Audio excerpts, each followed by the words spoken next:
Hey everyone, it's Ben Hardy here, and in today's video we have to talk about the collapse of a certain profit center for a lot of dealers, and I feel like this is a pretty telltale sign of where the market's going. Before getting into this video though, as always, if you want to save time and money the next time you purchase a car, link to my car buying guide in the description down below. And then if you want to see more videos just like this, then I recommend you subscribe because I post content every single day. Let's get into it.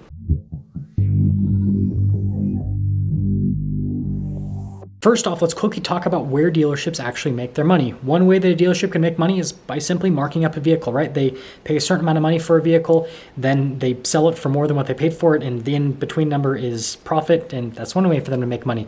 Another way is by servicing vehicles, right? Someone brings a vehicle in, it has some issues, and the dealership fixes it, and obviously there's a charge associated with that, and they can make money there. They can also make money by putting accessories on vehicles that they're selling, but then also they can just straight up help people accessorize vehicles that they purchased elsewhere.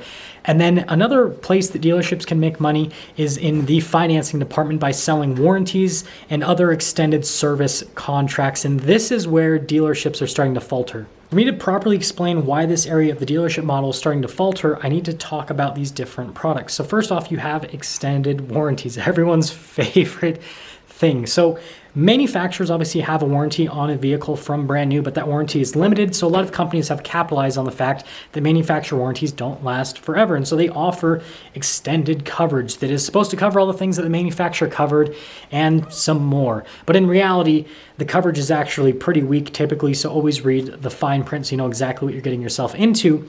But anyways, these third-party companies will sell these warranties to dealers, and dealers will in turn sell those warranties to customers, obviously marked up so the dealer can make a profit.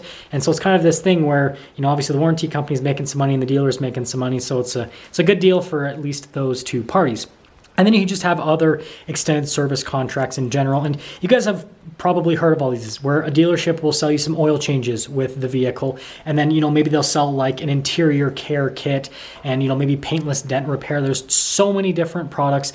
And most of these products, again, are third-party companies that are selling those products to the dealership, and the dealership is reselling them to you, obviously marked up. The only one that is typically with the dealership is those oil change packages because, well, you go into the dealer to get that service done. And some of the other little kits can be, you know, purely funded by the dealer, but that's typically not what happens because the dealer doesn't want to actually deal with warranty claims because those can get kind of ugly, and a lot of these warranty companies will go in and out of business. It's a fickle business. I need to make a whole video dedicated to it. But these are the products that dealers are now struggling to sell. Something else that's interesting about these products, again, the warranties and the extended service contracts, is that historically they were actually the biggest profit center for dealers, especially over the last couple of decades, outside of the service department, obviously, because that's always a monstrosity when it comes to profit for dealerships. But anyways, that's where dealers were making their money, and especially over the course of the pandemic, because again, interest rates went so low that pretty much everyone was financing. And so it was pretty easy for dealers to be like, hey, I got you all this stuff and it only increased your payment by $50 per month.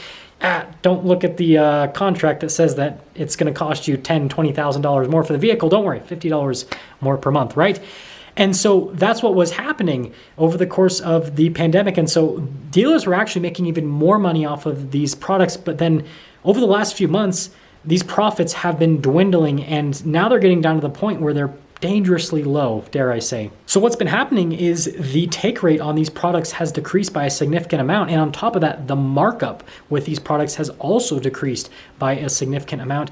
And it just makes sense with the market that we're currently in, where everything is declining with values on cars. And then interest rates have increased by a massive amount. People are struggling to just make the base payment on a car, let alone that base payment plus all the extended warranties and all that other stuff. And so it's a lot harder for dealers to sell people on these products in today's market versus the market a year ago when interest rates were significantly lower. And, you know, people were a lot more hyped up when it came to car buying.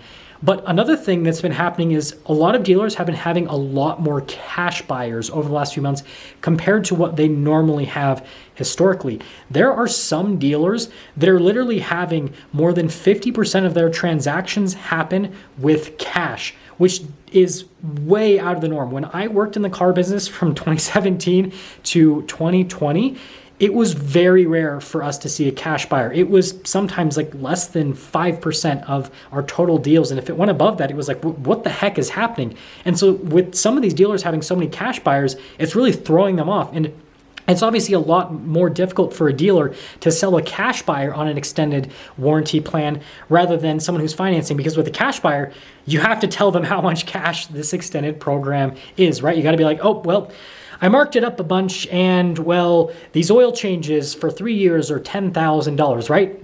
Versus someone who's financing, you can go, oh, great news. I have this extended warranty for you and you get this interior protection plan and this oil change and all this other stuff. And your payment only went up by $30 per month. But then it's over the course of an 84-month loan. And the next thing you know, you're paying thousands and thousands of dollars for these products. But again, it's only $30 more per month. Folks, you just have to give up that Starbucks coffee once every couple of days and you will be able to pay for my extended warranty plan, right? Whatever they do to close you on the plan.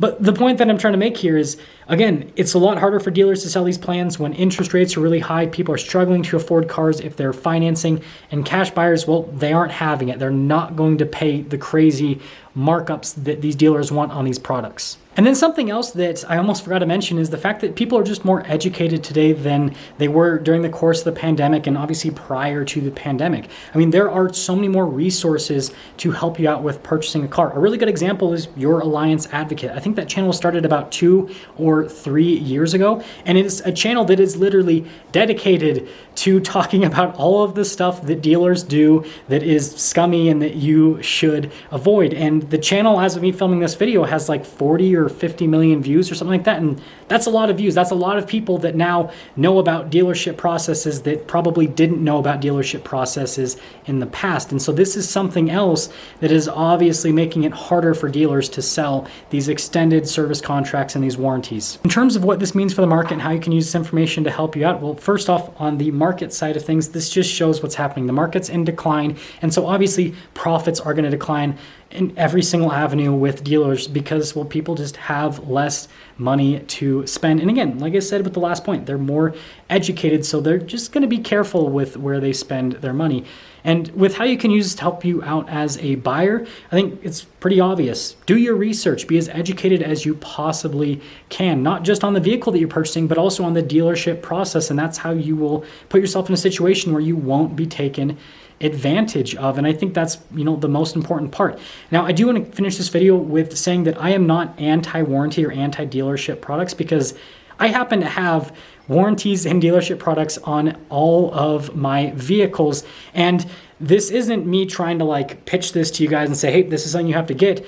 What I am going to say though is if you can get a good deal on the products, then it can definitely make sense, because with several of my vehicles, I've had stuff that wasn't covered under the manufacturer warranty that ended up getting covered under the aftermarket warranty. Now, like I said earlier in the video, read the fine print. This is something that I've done before I purchased these warranties. I know what they cover and what they don't cover, so I know exactly what I'm getting myself into. And on top of that, since I've done my research, I know what these warranties cost so that I'm not overpaying for them. So I do think that they can definitely be worth it if the deal is right and if the coverage is right. But if the deal's not right and the coverage is not right, then, obviously it doesn't make sense. So do your research, folks. That's going to sum things up for today's video. And again, if you want to see more content just like this, then I recommend you subscribe, because I post videos every single day. I'll see you.